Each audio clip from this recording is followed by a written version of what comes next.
I'm just going to start talking since he's taking forever.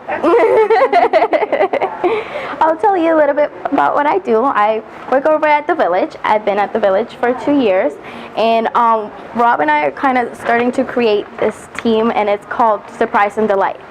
And I don't consider myself really a desk coordinator or a receptionist. It's more about building a relationship with people. And that's what really makes me, Hello. You know, it makes me love my job so much because I wake up every day and I don't feel like I'm going to work. I just feel like I'm going to hang out, meet new friends. Yeah, you know, and we get to do these nice, like he empowers us to do these nice little things for our guests, like surprises, for example, on their birthdays.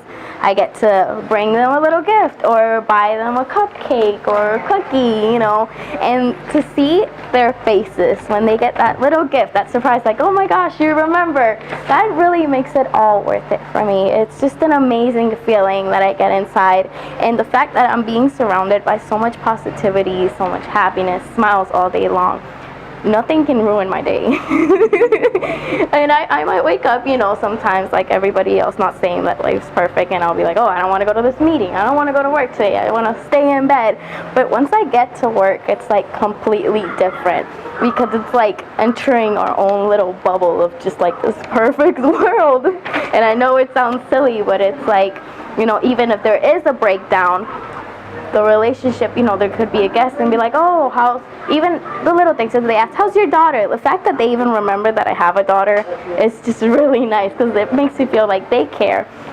And because I'm showing them all day long that I care, you know, it just reflects. And it's like a little domino effect, you know. It's like, I'm so happy, I'm so positive, and you're so happy, you're so positive, and you smile at her, and she's happy all day long, and she compliments you, and then you're happy, and it just goes all over all day long. And that's just really what makes my job so amazing. Because, again, I don't feel like I'm working. Stop eavesdropping.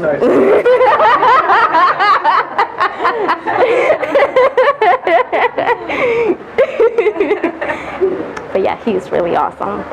Like, you know, he, even if I'm feeling down, he's not somebody like, oh, Rob's coming, get sweep or do this or fix the shelves. No, it's like, oh, Rob, I'm having a really bad day, and he'll just turn it around, you know. Or like, if he's having a bad day, he'll come in and we'll turn it around for him. And that's just really cool, because we're not working, we're just going in and getting paid to have relationships with people and make connections and just really be happy all day long. And it's weird. It's so weird. You don't do that. You really very don't. Rare. And yeah. you know, like I said, I've only been with them for 2 years, and I'm only 22, but I can't picture myself anywhere else.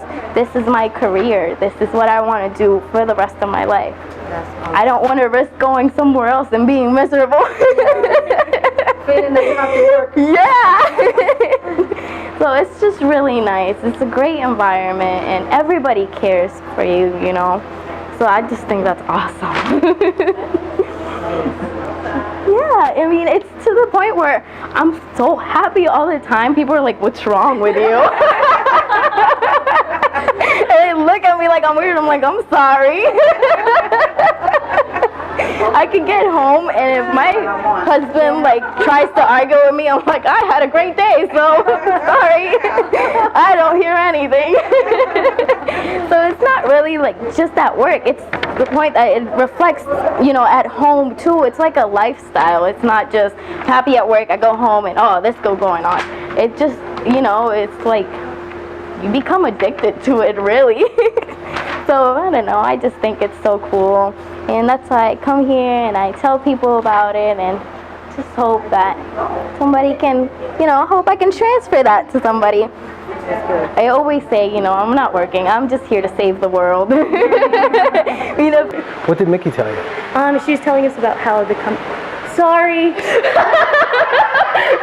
So let me just say, so first of all, welcome everyone. Thank you. I wanted you to know, and I don't know what you've heard from Mickey so far, but we do things very unconventional and different. So, you know, I think it said, yeah, we want to meet you, like a meet and greet today, but it's turned it, bye. Thank you very much. See ya. an unconventional way of doing things rather than, interviews are so awkward and weird, and, you got to pretend and you got to say all the right things, and it's uncomfortable for me, I know, and like I'm trying to make sure that they like us, and you're trying to make sure that I like you, and so That's pretty awesome. So, we just use this as sort of, well, number one, it lets me know that you're serious about being here because you showed up on time and in black, thank you. But also that, we got 175 people that sent in a resume on Indeed. Wow. That doesn't mean anything on Indeed. Literally, I think there's people who just sit there at work, and when their boss pisses them off, they hit a button and they send it off. So, like now I know, like, it's just, so this way we get to see who's for real, and then, an opportunity to meet you in a different kind of setting. So, and I love to have Mickey kind of share because, I'm the owner, so I'm going to tell you my version of it, and then she works, so she'll give you her version, which is probably more real than my version. Mine's like, how I'd love life, and she's on the court and makes it happen every day. So, what we're doing and why we're videoing it is so that I can remember who everybody is, because I'm not going to know when you all leave. You told me your name, and I'm not going to remember any of that. So being able to do that. So and we purposely kind of wanted it different and unconventional just to see how people are with differentness. Like the one ad says it's for the Village location, but we're meeting here, and then like we just things, it's by email and fill this out, and just everything we do is like kind of got a weirdness to it, so that's just our way. Like we just do things that are different, and especially I would say more so than ever in our company, because I think the world and people right now, like there's this whole thing about, there's a high level of cynicism and mistrust that goes on in the world. Like, I don't know, it's happening, I've seen it in many, many ways. There's many, many expressions of it, but, instead of trusting first, we had an incident where we have a money machine in the salon so that people can get their change out of it. Like they can put their debit card in and get money out to tip. And it's not ours, it's owned by another company, and we don't make any money on it, it's just there as a convenience. And a woman called us up when she got home and said the money machine shorted her $40. So I got a phone call from one of our girls at the front desk who said, hey, what do I do? She's shorted $40. It's not our machine, whatever. I said, give her $40, tell her, we'll bring it to her, give her the $40 now, we'll deal with the company later. But so many people have the thought process, well, how do you know? Like, she went home, like, what if she just counted wrong? Like, what, like, legitimately, like, what went wrong? Well, first of all, we have a computer. I know where she lives anyway. It's like, trust first. Like, why not trust first? So I called the company up who, has the machine, and they said, well, what day, what time, did you get her information? How do you know? Why'd you give her the $40? I'm not going to give you the $40. What if the machine was wrong? It wasn't why I was calling to tell her. I said, fix your machine if there's a problem. If there's, the $40 needs to be there, give me the $40. If not, don't worry about it. But her reaction immediately was that you're going to get ripped off. But that's everywhere. Like, that's everywhere. And I'm really trying to disrupt the norm in the world. Literally, yeah, we're a hair salon. That's what we do. We make people beautiful, inside and out. And that's just our lure to get people in, because we want to just interrupt life, because people are just, especially right now, the season is here and traffic is crazy. Oh, yeah. People are crazy. Life is crazy. Like, so much going on for people in the world. Somebody, I'm sure just found out that somebody in their family has cancer. Somebody, was in a car accident. Somebody lost their job. Somebody's mother, doesn't want to talk to them anymore. Like, there's drama. There's just life stuff. And our role as an organization is to interrupt that and give people something that they didn't even know was possible by actually listening, because the world is kind of in this mode of next, like tap, tap, tap, tap, tap, next. Like any hair salon you will call, it's going to be like, hey, we're so freaking busy, we barely have time to talk to you. What do you want? Like, almost like that every place you go right now. It's kind of like that. In and out like cats. Yeah, well, there's another one coming anyway, Yeah. So if you don't like us, next, Yeah. like next. And as a business, I like to think of it like that. Like, I know that if I do whatever I can for her and I help make her life great and do what I can do to make her life great, that she'll be just doing what she does best, which is, make other people's lives great. She just gets to be fully Mickey. Just so alive and full of life and just a burst of energy. So, but that's okay. Everybody doesn't need to be like Mickey, like 'cause she's her. And then I don't know if you met Amy in there, and Amy's another big leader in our company. Like she's an extraordinary leader and somebody who does it her way, but she's not Mickey at all. Like she's Amy's way. So we look to, have an avenue for people to be more of themselves. So more yourself, because I don't want you to be a way you're not. Like no pretenses. Like if you don't know something, somebody asks you a question, you don't know it. That's okay. You don't have to pretend that you do and pretend anything. I just want people being people. And that's what they want, like some realness, some radical realness, like the truth, no BS, like honest to God. Just like interviews, to me, there's a lot of BS involved in interviews. It's just like, you're going to bullshit me, I'm going to bullshit you, we're going to say what the best thing is, back and forth. And it's just, can't stand it. And it's the world we live, it's the world we wear. I mean, like all of you prepared your resume, you did a lot of work for the traditional world, and we're doing what we can to break that up and be different in a lot of different ways. So to why we recorded, to go back to why we were recording, so I just remember who you are. So I do want to, take a minute with each of you just on camera, so you could say hi, your name is. You don't have to say it. There's no right answer or right way to be. And I know people like sometimes get terrified of photography and cameras, and so I don't judge anything by that. You're not being judged on any answer that you give. That's not what this is about. So we're not testing you on anything. So this is more of, just as it is a meet and greet, for you to get to know our culture, for us to get to know a little bit about you, and see how serious you are. And you're serious because you're here. So thanks for that. I definitely appreciate that. I did ask a couple of things on there. I said, don't bring a resume, because I don't waste paper, don't need it, I already have it digitally, right? I did tell you that. And what was the other two things? Think about a good experience in customer service, right? And a bad experience in customer service. How you Okay. help For you somebody. or for somebody else. Yeah. Okay. Okay, everybody do that, or have something? Did you all get that instruction? Anybody not? I mean, it's okay if you didn't. It's kind of a new way for us to even get that information out. Who is a good one that they could tell us about? So tell me who you are. My name is Becca. I just moved to the area about a year ago, like that. So Okay. This is something that really interests me. What do you love about your life? My life. I love that I get to live in a place where there's no winter. Okay, great. What did Mickey tell you? She was telling us about how the Sorry. So first tell me your name. Renda? Brenda. How do you spell It's the southern slang you're hearing. Okay, I love it. Where is that from? Texas. And I Sorry. moved up there. No. I moved up How's there he doing? He passed. He did pass. Yeah. When did he pass? He passed in July 2 years ago. Oh, wow. Yeah. I lost my dad November 2 years ago. So Yeah. I'm sorry. They're both up there doing their thing yeah, now. They are. Yeah. Yeah. And I'm sorry. Yeah. And I want a company that I can stay with and that does positive for people. Yeah, I totally get it. Until you got, kind of the right, the right stuff. That You got we some need. great girls here too. Oh, thank you. Yeah. Thank you. Yeah. Thank you. Mickey's adorable. Yeah, okay, I love those tears. Those are good. Okay. So do me a favor. Say hi to my sister. Her name is Tracy. Okay. Say hi, Trace. Hi, Tracy. How are you? No, that's okay. Such a pleasure. Yes, thank you very much. Love your glasses, by the way. Those are really nice. Love them. I'll bring rocks to you. Please, okay? Kindness rocks, okay? Robert. I'll answer them all. Yeah. Krista was great. Yeah, they're You nice. guys are It's a too lovely much. place. See, now I know why you're making those. Thank you so much. Dairy Queen, $5 lunch, right? Thanks. Come on over here. Good to meet you. Thanks for being here. I love your smile. You've been smiling the whole night. You probably see my my aunt and uncle, because they live in Island Walk. Yeah, that's got to be their Publix.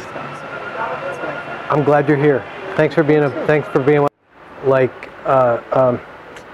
it's not like birthday cupcake. Like, oh, birthday cupcake. Get the cupcakes ready.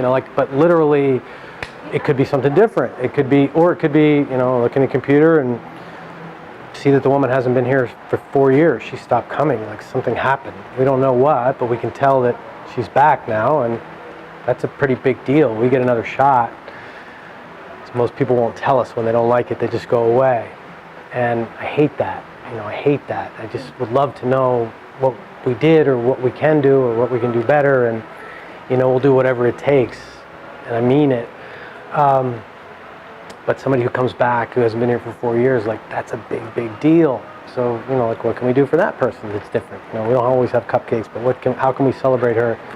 And, you know, for a while there, we give everybody the absolute power to do whatever it takes. And kind of the default thing got to be, we'll give them the service, like just make it free. Just give them the service, like gift it to them, you know, like give them the... But there was something about that, which is nice, but it's kind of a lazy way of really surprising somebody, because it's just all they have to do is hit a discount button on the computer. It takes no effort. Amy, what is that? How about Marie? And Marie, there was a beautiful woman who I met who was lost. She snuck out, I guess, and she got to Di Roma's, which is in here, which is an amazing Italian food place, which I love. It's awesome. Lots of great Italian stuff. Cheeses and pastries and pot, you know, just mom and dad. She was lost. So I said, can I walk you over there? She said she walked over here to get cannolis. She had 2 cannolis in her tray there. And I said, let's walk you back home. So we walked her over there, and she was really upset because her sister had put her there and she had no other family.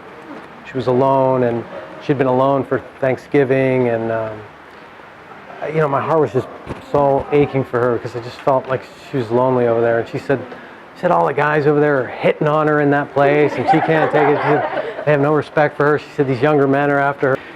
She's like, I'm his daughter. Like this famous like gangster dude from the 30s. Like she was born in 1928 or something like that. Anyway, she touched my life just by being with her for like 15 minutes. You know, like sweet woman. So she said, you know, my sister I only see her every couple months, whatever. So we brought her Amy actually brought it over for a golden ticket. And I don't know if Mickey talked to you about golden tickets or not. Did she tell you about a golden ticket? A golden ticket is, it's like, you know, Willy Wonka, right? So the golden ticket in Willy Wonka, like that was my dream all my life, was to have a golden ticket, a real golden ticket to the chocolate factory. So we have our version of a golden ticket for the salons. And literally they can get whatever they want, come in and, you know, for the day and just get the works, like everything, right? So we randomly give those out to people who, you know, somebody who might be in need, somebody just randomly who, you know, we want to give some love to. Somebody's going through a difficult time, whatever it is, and sometimes we'll give them to people to give to other people, or sometimes I'll just leave them in random places and see who picks one up and who actually comes in for it. You know, because it could have a value of $300 or even $400 if they, you know, have everything done. So anyway, we gave one to Marie, and Marie came in, you know, Amy brought her a cannoli and, you know, gave her the golden ticket, and she came in and got some love. So the golden ticket is, so do you have everybody's in there right now? Okay, so that's what we're actually going to draw for here. So somebody will get a golden ticket tonight. So this is what a golden ticket looks like. Okay. So like the real golden ticket. And it says a complete makeover, so you get the works. So we're going to pick a winner. So Mickey, why don't you pick somebody out of there?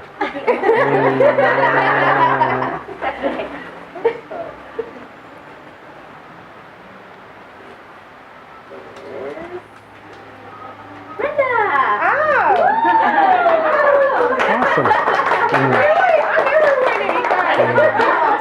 This is what happens when you're with ROP family.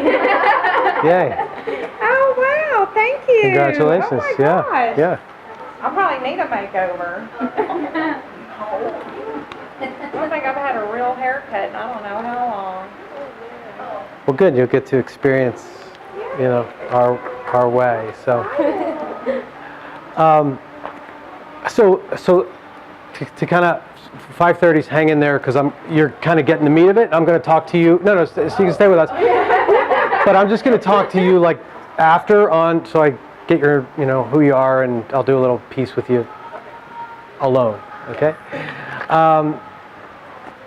So as I said, it's like kind of really informal. Okay. So there's no like pass, fail, did I do good, did I do bad, any of that at this point. I know who you are now, and I know that you're for real, unless we have talked you out of it, or you don't feel like you still want to be here anyway. So first of all, it's like season right now, so it's super, super crazy, as you know. So we don't always have our shit together in a lot of areas, just so you know that. Like we're kind of just flying by, just doing the best we can. Even though we've been doing it a long time, we're just still, you know, we're always making it happen and making changes. Like Mickey knows, like it drives she won't ever tell me, but I know like one day I'll be like, Mickey, you got to do this. You got to be at the door for every single customer because we're going to try this new thing out. You got to pass these out. And then the next day I'll call and say, Mickey, stop that. Don't do that anymore. Do this. She says always something different, so. Always. Yeah. Always. So, you know, like how we do things, and you know, like, so if you don't like hear back like in the next couple days, doesn't mean anything. Doesn't, you know, don't make it mean like they didn't like me or you failed. Okay, we're just doing the best we can at the moment. So you'll forever, however this ends up, forever be in our pool of love. So you got to experience, I got to experience you, you got to experience us. We'll sort things out over the next couple of days. So I just don't want you to feel like, oh, you didn't do well. We just didn't get it done yet. So we're working on it. So I want to give you that. And then I'd also like to just hear from you what you're taking away with you by being here tonight. So what you're leaving here with. So from each one of you publicly. So what are you leaving? Just a lot of positivity. A lot of positivity. Okay, awesome. For you? Warmth, family, Awesome. Cool. you know, it's just, it's nice. Thanks. For you? I'll say feeling welcome. And the winner. I would say. I would say what I got from this was a feeling of genuine love and compassion towards other human beings. In a workforce, you don't find that. It's a very rare opportunity. And I want to thank you for that, for making all of us feel welcome and feel comfortable. Yeah, absolutely. Yeah, You do not find that. yeah, You've for got sure. a genuine good heart. Yeah, well, I'm just looking for more hearts to go along with me right now. You know, so that's what this is a part of it. So thank you. Thank you for having me. Yeah, you're welcome. Thanks for your Toy Story too. Yeah. I just like the fact that we just got a group of strangers and we got together and we got to hear stories and we got to interact, and it's just a nice feeling, you know. Made my day. Thank you guys. Yeah, that's really kind of cool, Mickey. I love that you point that out. Yeah. Yeah, it wasn't like, okay, I don't know you, I'm gonna stand over here until Rob talks to me because Rob's important. He's the owner. You know, you guys were very nice to me. You interacted with me and you didn't look at me like I was crazy. So thank you. Yeah. Oh, thank you. Yeah. But it really, what you said was so cool because, like, so honestly, like, I don't like the interviewing process, like that whole thing, you know, I shared with you about that. I don't like going through that. I don't like, you know, resume. It's so weird to look at somebody's resume and determine like what is their human being behind this piece of paper on a computer. It makes no sense to me. Like, I don't get that at all. Like, and here I am like going through these like really, it's a piece of paper on a computer. Like, there's no humanity to that. So to then go from that to, well, I'm just going to invite everybody and see who shows up, and then, you know, get a group of strangers with no idea how it's going to go, but then to end with like having this be an awesome experience for me, wherever it ends up, like it's still really cool. And I love the fact that, like you said, like we were all strangers, and well, right? Anybody know each other before, right? Now we're all I mean, you came here from Fort Lauderdale today, right? Like, so, Leah, you know, people have driven from all over, and here we are at this one place, and that's pretty cool to me. So I wanted this to be like, my intention was like, no matter what, that you got value out of just this, like just being here for this hour, and that we felt like, hey, man, this was great for everybody. Like, it made a difference for everybody. So I appreciate your generosity and your listening for that too, because, you know, you could be sitting there like, what are these freaking people doing? You know? Like, so thank you for that. You know, I definitely appreciate that. It's good for me. You know, like you made a difference for me. Okay, in your life. So thank you. Thank you. Okay. Thank you. Okay.